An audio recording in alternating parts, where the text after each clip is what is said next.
আচ্ছা কনছে আল্লাহ বড় না মানুষ বড়? ধরো গাদা, তুই কার হাতে কার জোড়া দেশ? কুড়ায় আল্লাহ আর কুড়ায় মানুষ।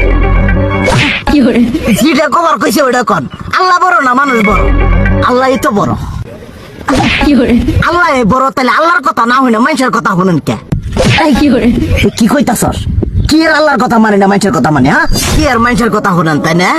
আমনে যে ওইদিনকে ডায়াবেটিসের রোগ নিয়ে যে হাসপাতালে গেলেন, ডাক্তার আপনার কত কিছু খাবার না করলো, সব কিছু না খাই এখন চলতেছেন।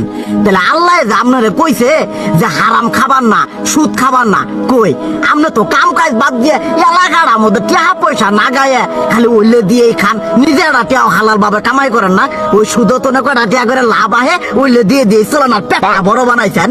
শুনেন একটা কথা কই, হারামের কোনোদিন আরাম নাই।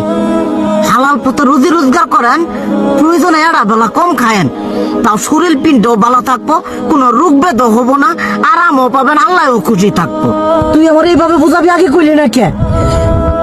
আসলে এই বিষয়টা তো আমি কখনো মাথায় এইভাবে নিইনি যে আমাদের কখনো ডাক্তার নিষেধ করলে ঠিকই আমরা নিষেধ মানি, কিন্তু উপর আল্লাহ যে কত কিছু নিষেধ করে দিয়ে সেটা মানি না। আর এই যে হারাম পথে টিয়া পয়সা কামাই করতেছেন, শরীরের মধ্যে দুনিয়া রোগ বেত হয়েছে, দেখা যাইতেছে যা টিয়া হারাম পথে কামাই করতেছেন তার তো বেশি টিয়া মনে করেন জ্বলেই যাইতেছে গা বেশি। আজকের পর থেকে আমি আর এই হারাম সুদ খামো না, আমি হালাল পথে চলবো, হালাল টাকা পয়সা ইনকাম করবো। এতে করে যদি একবেলা কমও খাইতে হয় তবুও খামো, তবু আমি আর এই হারাম পথে চলবো না। আচ্ছা ঠিক আছে।